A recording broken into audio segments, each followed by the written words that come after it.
예, 나경원 한국당 원내대표가 국회 교섭단체 대표 연설을 통해 여야 협치를 강조했습니다. 전날 이인영 민주당 원내대표 역시 공전과 상생을 언급을 했는데요.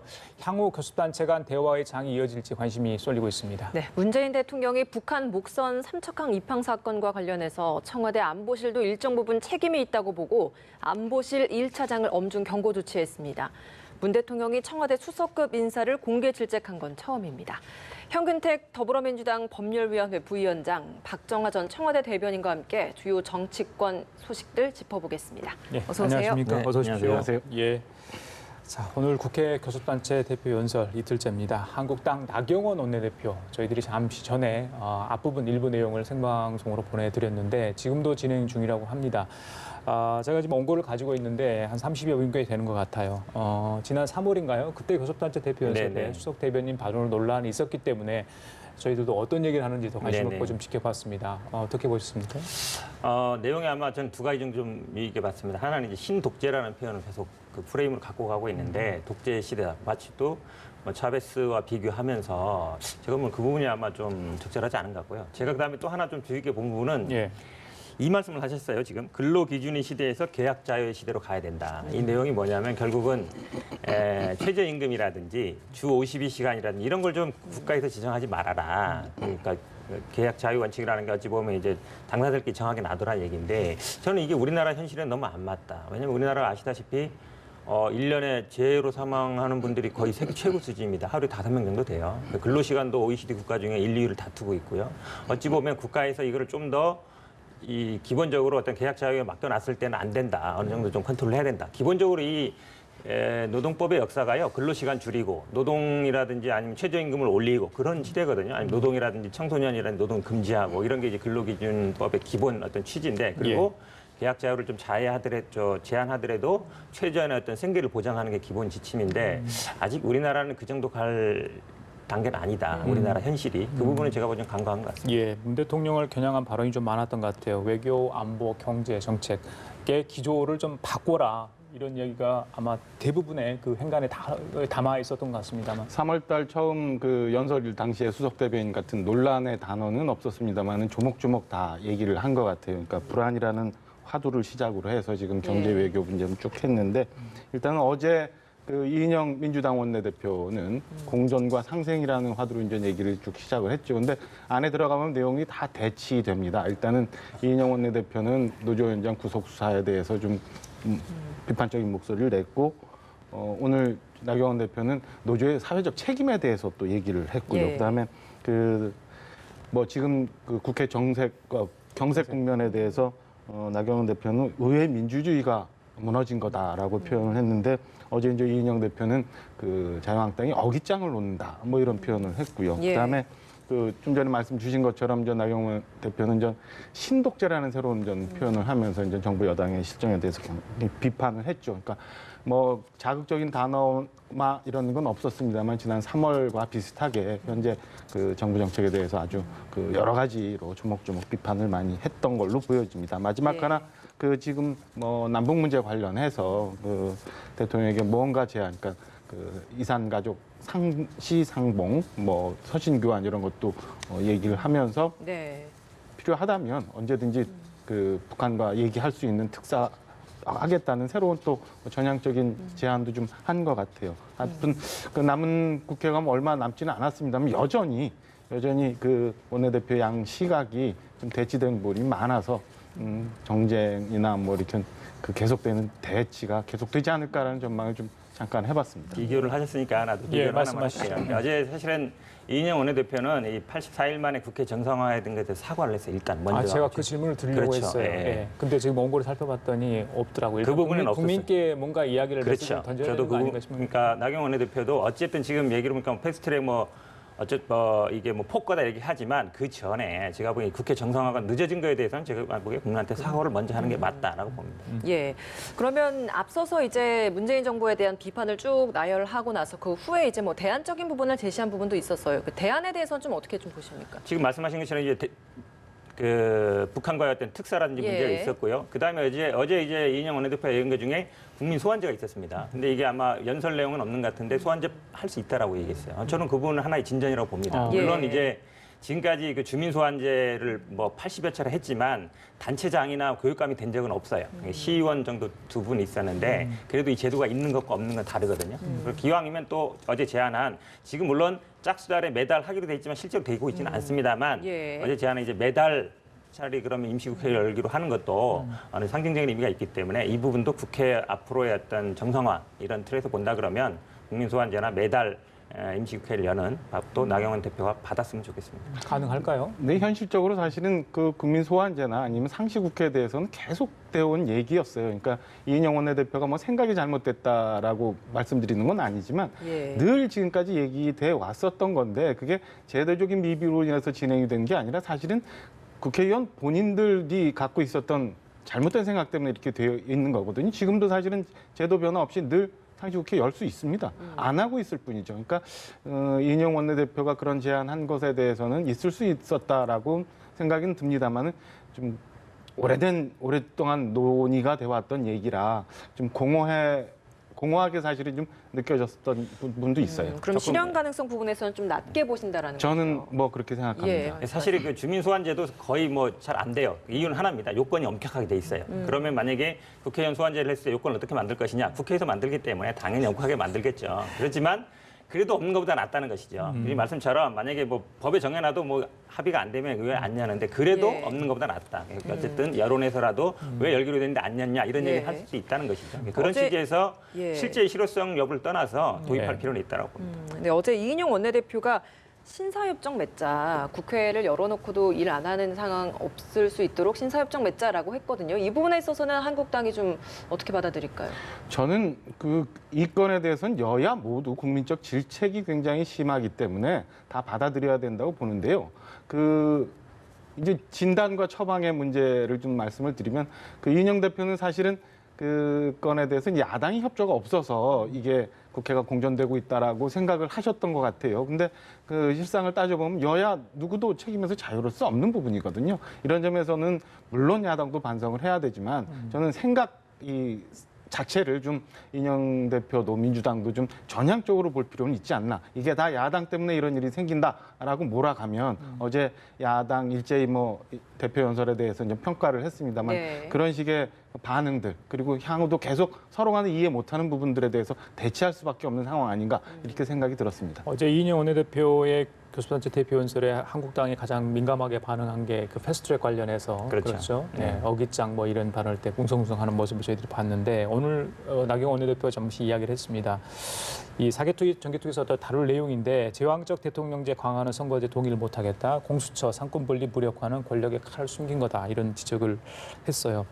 이 부분에 대해서 어떻게 좀 보십니까? 이 결국은 패스트트랙을 인정할 거냐 말 거냐 이게 여기서 시작된 거예요. 국회 문제가 여기서 시작된 건데 결국은 뭐 선거제 부분은 뭐 대통령제와는 직접 관계는 없는 얘기입니다. 비례대표를 강화하는 부분이고요. 그 다음에 지금 공수처라든지 뭐 특히 검경 수사권 문제는 한 20년 된 문제예요. 기본적으로 어떤 시각의 차이라고 보는데 이 부분은 아마 지금 기간이 연장됐습니다만 정개특위와 사개특위에서 앞으로도 끊임없이 계속 논의가 될 것으로 보고 있습니다.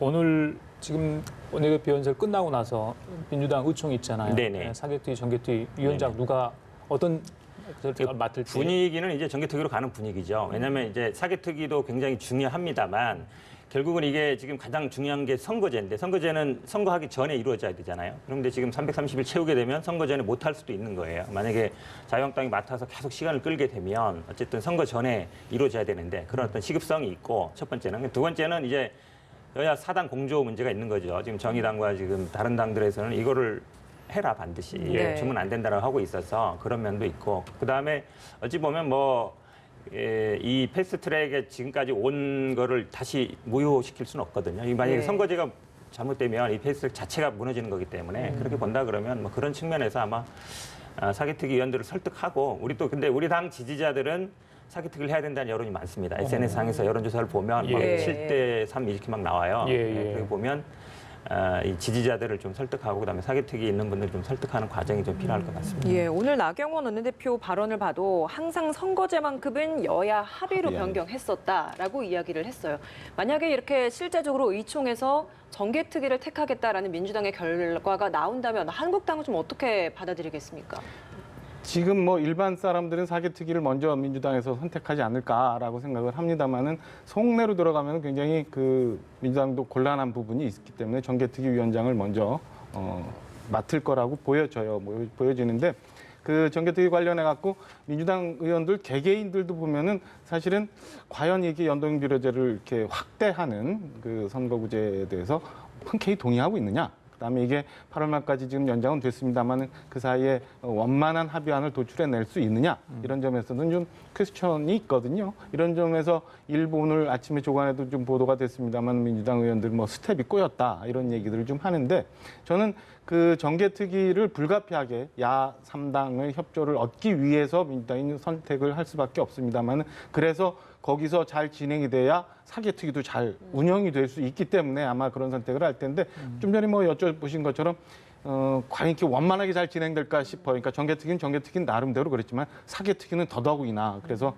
위원장을 자유한국당이 이제 맡게 되고 이렇게 진행이 되면 글쎄요 이렇게 8월 말까지 원만한 합의안이 나올까에 대해서는 좀 회의적으로 보고 있습니다. 제가 한 가지만 좀 말씀드리면요. 이게 그러니까 지금 한국당이 가장 갖고 있는 강무기가 말씀처럼 여야 간의 합의로 처리했다. 예. 선거 제도니까 룰이니까 이 예. 말씀이 있는데 어찌 보면 그런 프레임보다는요. 제가 보기에 이게 기득권을 갖고 가느냐 안 가느냐 그게 더 커요. 사실은 현재 선거 제도에서는 거대 양당이 이득을 보게 돼 있습니다. 어쨌든 많이 가져가는 편이에요. 근데 이 선거 제도가 되면 어쨌든 소수 정당들이 조금 더 비례대표 이득을 보게 됩니다. 그러니까 민주당 입장에서는 기득권을 어느 정도 포기하는 거예요. 예. 그런 측면이 강하다. 그리고 지금까지 선거제가 이렇게 완전히 제도적으로 바뀐 적이 없습니다. 거의 소선거구제로 쭉 왔어요. 이렇게 왔는데 지금까지 바뀐 거는 선거구 획정하는 문제. 그런 문제였지 사실 예. 제도를 바꾸는 문제 안 거였거든요. 그러니까 제가 보기엔 오히려 한국당이 기득권을 지키려고 하는 측면이 더 강하다라고 보는 게 맞는 거죠. 예, 요 질문 두 분께 똑같이 좀 드릴게요. 그 국회 정상 합의 과정에서 뭐 논란이 많았습니다만 뭐 합의 사항에 그건 들어가 있지 않았죠. 고소고발 취하 문제. 네네네. 그런데 이제 그 저기 한국당 그죠? 이채희 의원과 이종배 의원이 경찰에 네. 자료 수사를 요청을 했다. 네. 오늘 사실 저기 소환 통보한 날 아니겠습니까? 네, 그런 사전 이걸 요청을 해서 봤다는 거 아니겠어요? 이건 어떻게 외압으로 봐야 되는 겁니까 아닙니까? 제가 보기에는 저희가 요 고소고발에 다 관여를 했기 때문에 그렇죠. 내용을 잘 직접 알고 있습니다. 하셨잖아요. 자기도 갖고 뭐 대리인도 됐는데 사실은 이제 요구한 건 두 개였어요. 누굴 고발했는지 어떤 내용 고발을 했는지. 근데 이제 언론에 나온 게 답니다. 고발장 몇 장 안 돼요. 아주 몇 장 안 됩니다. 왜냐하면 이미 다 언론에 보도됐기 때문에 사람도 특정돼 있고 내용도 특정돼 있어요. 감금했다, 폭력 썼다 이런 내용이거든요. 그리고 실제로요, 저희도 뭐 수사 실무에 들어가 보면 다 조사받으러 가서 조사받은 다음에 가서 이제 정보공개 요청을 하면 고발장을 줍니다. 내용을 주게 돼 있어요. 그렇게 본다 그러면 다 이미 알려진 내용을 왜 요청하겠느냐. 어느 정도 보면 그 조사받으러 안 나가면서 자료를 요청하는 거잖아요. 그렇죠? 그렇게 본다 그러면 어느 정도 외압성 시비가 있다. 당사자인데, 고발 당한 사람인데. 예를 들어서 다른 의원이 했다 그러면 그것도 모르겠어요. 고발 당한 분이 자료를 협조한다면 좀 이상하잖아요. 자기 당사자이기 때문에. 한 분은 피감기관에 간사하고 한 그렇죠. 분은 당사자고 그렇게 돼 있죠. 네. 예. 그 이채익 의원이나 이종배 의원이 주장한 바는 충분히 다 있을 수 있는 얘기라고 생각해요. 상임위 원만한 활동을 위해서 필요한 자료였고, 그 다음에 왜 이런 그 보도가 나갔는지 그 경위에 대해서 확인해봐야겠다라고 하는 점에 대해서는 충분히 이해를 합니다만은 저희가 얼마 전에 사실은 그런 새로운 단어 했잖아요. 이해 충돌, 그 손혜원 의원 건 관련해서 그때도 논란이 많이 있었습니다만은 그 과연 본인이 당사자이고 그 다음에 민감하게 결부되어 있는 상황이라면 예. 과연 저런 식으로 자료를 요청을 하고 그 다음에 또 어제 이후에 여러 통로를 통해서 이제 이채 의원 같은 경우는 항변을 했는데 그게 옳았느냐 국민들이 볼 때 적절했느냐에 대해서는 저도 좀 적절치 않았다고 보여집니다. 이게 아까 말씀드린 것처럼 네. 당사자이기 때문에 다른 사람이 했으면 충분히 상임위원으로도 활동할 수 있는 일이지만 예, 정리를 좀 해보자면 뭐 정상적인 상임위 활동 범위에 포함이 되기는 하지만 뭐 이해충돌 부분에 있어서의 문제에 있어서는 조심했어야 한다. 당연히 그렇게 했어야 된다고 저는 생각해요. 예, 정리를 해보겠습니다. 한국당 예결위원장 경쟁 관련된 이야기를 좀 해보겠습니다. 원래는 뭐 2년인데 이것도 사실 1년씩 그렇죠. 나눠 먹는 거였어요. 근데 또 이것도 6개월씩. 지금 또 예. 거기에서 국회가 워낙 문을 못 열다 보니까 또 임기가 또 지나버렸고 그래서 또 그 이제 뭐 물러나라 내가 하겠다 이런 상황인 것 같은데 이 경선까지 가게 되면 이런 모습도 참 한국당 내분으로 비춰질 것 같거든요. 그러니까 그동안에는 시간 끌기 아니냐로 봤어요. 그러니까 추경을 통과시키지 않기 위해서 공고도 안 하고 이러면서 이제 시간 끌기 하는 거 아니냐. 예. 어쨌든 임시국회 기간이 있는데 그 전에 하겠느냐 했는데 실제 보니까 안에서 이제 싸움이 있는 거죠. 어찌 보면. 지금 말씀처럼 이제 원래 1년씩 하다가 이제 6개월씩 했고 근데 황영철 위원장님이 그 전에 이제 하기로 돼 있었던 거예요. 그렇죠. 합의를 했다는데 김재원 의원은 나는 그 자리에 없었다. 예. 이렇게 얘기하고 있는 거라서 그러면 사실은 뭐 의원총회라든지 모든 걸 할 때 100% 참석은 안 하거든요. 그 자리에 없었다고 해서 과연 나는 동의 못하겠다 할 수 있느냐. 근데 제가 보기엔 이게 어찌 보면 뭐 당대표라든지 원내대표 이런 분들이 아니 이렇게 정리했으니까 이렇게 하라. 정리를 해주면 되는 문제거든요. 근데 이제 아마 내년 뭐 총선이 있고 이러다 보니까 예결위원장이 뭐 아무래도 영향이 있거든요. 그렇죠. 얘기를 해서 아마 좀 되는 것 같은데 그렇지 않아도 이게 지금 뭐 추경도 안 되고 있는데 네 분까지 있어가지고 지금 어떻게 될지 걱정이 많습니다. 예, 내일이 이제 후보자 경선 통해 선출한다 하고요. 국토위원장도 또 두 분이 한다고 그런 것 같아요. 그러니까 박순엽 의원하고 홍문표 의원하고 부딪혔는데 이런 표현 자꾸 써서 송구합니다만은 이게 지금의 현재 자유한국당 현 모습을 보여주는 거라고 또 설명을 드릴 수밖에 없어요. 국민 여러분 뭐 사실은 이 상임위원장, 상설위원장이 어떤 건지에 대해서 조금 설명을 좀 드려야 네. 이게 뭐 왜 되는지. 국회의원 개개인들이 다 장관급 이상의 예우를 받으면서 헌법기관으로 활동을 하고 계십니다만은 그 상설 상임위원장이 된다는 건 그거하고는 또 달라지는 부분이거든요. 의원회가 있는 사무실뿐만 아니라 본청에도 굉장히 큰 사무실을 새로 얻게 되고 직원도 몇 명 더 쓸 수 있고 그다음에 예전에도 뭐 논란이 많이 있었습니다만은 특활비 같은 그 예산 지원도 굉장히 상당히 달라지고 해서 그 위원장을 한다는 게 굉장히 그 의원님들 개개인 쪽으로는 굉장히 영광일 수도 있고 고난도 많이 늘어나는 거예요. 이런 부분에서 시작이 됐는데 좀 전에 약간 말씀 주신 것처럼 사실은 그 자유한국당이 그 이제 정권 야당이 되면서 통상 2년 동안 했던 그 상설 상임위원장들을 1년씩 돌아가면서 이제 하기로 했단 말이에요. 그런데 지난번 당내 지도부와 3선 이상 의원들이 합의할 당시에는 김재원 의원이 당원권이 다 정지돼 있었던 상태에서 그래서 본인이 의사 표현을 못했는데 그때 당시 합의는 황영철 의원이 올 초부터 해서 진행이 되고 그다음에 남은 잔여 기간을 한다라고 암묵적으로 합의를 했었던 예. 걸로 알고 있어요. 근데 이 건에 대해서 이제 지금 김재원 의원이 나는 현장에 없었으니까라고 하고 얘기 나오는 게 과연 국민들 볼 때는 어떻게 비춰질까? 특히나 또 국토위 같은 경우는 박순엽 의원은 원래 현장에도 있었고 바꿔주기로 했는데 이제 와서 못하겠다라고 얘기하는 게 어떻게 보실까? 예. 이게 국민들 볼 때도 이상할 수 있고요. 그다음에 지금 현재 있는 원내 지도부나 뭐 이런 거에 대해서도 당의 장악력 이런 부분에 대해서도 여러 가지를 보여주고 있는 거 아닌가라는 생각이 듭니다. 원내 지도부 교통정리 좀 해줄 필요가 있었는데 그걸 못한 것 같아요. 예, 자, 북한 목선 함척항 입항 관련 어제 있었던 정부 합동 조사 결과 브리핑 내용 좀 다뤄보도록 하겠습니다. 정경두 국방장관 브리핑 전에 다시 한번 사과를 했죠. 여러 의혹이 너무 많았습니다. 우리 현 부위원님께서 솔직하게 좀 이야기해 주십시오. 네네. 의혹이 좀 해소됐다고 보십니까? 저는 처음부터 이게 왜 의혹인지 잘 모르겠어요. 그래요? 기본적으로 이게 뭐 은폐라고 했다기보다는 아마 공보 아니면 이 언론 대응에 저는 실수가 있었다고 봐요. 이게 계속 나왔지만 경찰에서는 이미 발표를 했단 말이죠. 15일 날 이미 사실대로 그대로 방파제 들어왔다. 예. 17일 날 국방부 발표가 뭐 인근 그다음에 뭐 경계 태세 문제 없었다라고 하면서 문제가 생긴 거거든요. 저는 이걸 처음부터 은폐하려고 했으면 아마 경찰에서부터 그걸 안 했을 것이다. 사실대로 그렇게 본다 그러면 아마 국방부의 공보 라인 쪽에 저는 좀 문제가 있었다고 보는 게 기본적으로 맞다라고 봅니다. 그러면 왜 문책성 인사를 하고 또 청와대에서도 네. 안보실 1차장을 또 엄중 경고를 하고 그럼 문제가 청와대 없었다는 거 굳이 문제는요. 문제를 인식한 거 아닙니까? 제가 보기엔 이런 부분이 같아요. 그러니까 해경에서 나간 거를 국방부에서 몰랐단 말이죠. 이거는 제가 보기에 문제가 있는 거예요, 분명히. 해경 발표를 갖고 그다음에 그거에 대해서 만약에 해소가 안 될 부분을 더 나가는 게 발표가 맞는데 예. 해경이 먼저 발표한 것 자체를 국방부 몰랐다. 그러면 결국 그 컨트롤 타워 역할을 누가 해야 되느냐? 안보실에서 해야 되거든요. 근데 그 부분에 아마 저는 좀 컨트롤 타워 역할을 못한 게 아닌가로 부분을 지적한 것 같습니다. 근데 지금 말씀드렸듯이 이걸 만약에 왜냐하면 이게 처음부터 언론 보도에 다 나왔어요. 그리고 그 주민들도 봤고 그렇기 때문에 예를 들어서 아주 몰래 들어왔다든지 아마 밝혀지지 않았으면 모르겠지만 그런 상황이 아니어서 이거를 뭐 은폐하려고 했느냐 저는 그 부분은 처음부터 아니었다라고 보는 게 맞는 것 같습니다. 일부 뭐 네티즌들 의견입니다만은 뭐 술은 먹었는데 음주운전 안 했다라는 얘기를 누가 하더라고요. 근데 저는 이번에 그 어제 있었던 그 발표에 네. 대해서는 내용도 그렇고 형식도 그렇고 다 잘못됐다고 보여지고요. 우리가 통상적으로 기업도 그렇고 어디선가 뭐 사회적으로 문제가 생겼을 때는 제일 먼저 자문해 주는 게 전체 현상에 대해서 솔직하게 다 고백을 하라. 라고 얘기를 하거든요. 네. 일단 그런 게 있어야 되는데 지금 의혹을 점점 키워오고 있어요. 우선 내용 면에서는 뭐 이게 그냥 청와대 아니면 국정원 뭐 이런 데에 대해서 조사가 과연 있었느냐, 그다음에 국방장관에 대한 조사가 있었느냐, 이런 거에도 논란이 많은데 발표 내용이 전혀 그런 내용이 없었어요. 두 번째 형식, 이례적으로 총리실 기자단이 유감을 표명하는 성명을 발표할 정도로 전혀 관련이 없었던 총리실에서 국무조정실이.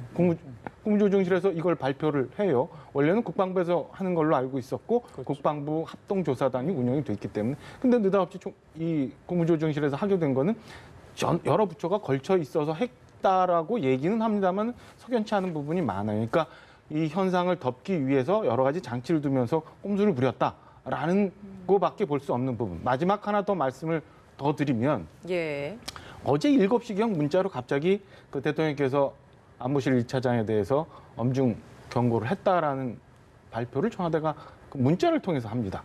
이 계속 무언가를 덮기 위해서 덧칠을 하고 있는 것 같다는 느낌이 들어요. 그러니까 모든 걸 다 솔직하게 얘기했으면 사과 한 번만 했으면 되는 거고요. 그다음에 진상 발표 한 번만 하면은 다 해결될 수 있는 문제인데, 지금 무언가를 감추기 위해서 자꾸 무언가를 덧칠해 가고 있는 거 아니냐라는 느낌이 들었습니다. 그래서 오늘 일제히 보면 조간신문에 모두 다 사설을 썼는데 국정조사 필요하다라고 주장을 하게 되는 상황까지 몰아가고 있었던 거 아닌가라는 생각이, 여러 가지 아쉽다는 생각이 듭니다. 그럼 대통령의 좀 사과까지도 필요했다라고 아니요, 보신다는 저는 건가요? 대통령 사과에 대해서 말씀을 드리는 게 아니라 예. 청와대까지 포함해서 모든 의혹에 대해서 일체 다 포함을 해서 그 부분에 대한 국민들이 사과가 필요했다. 납득할 수 있게끔 예. 발표가 있었어야 된다.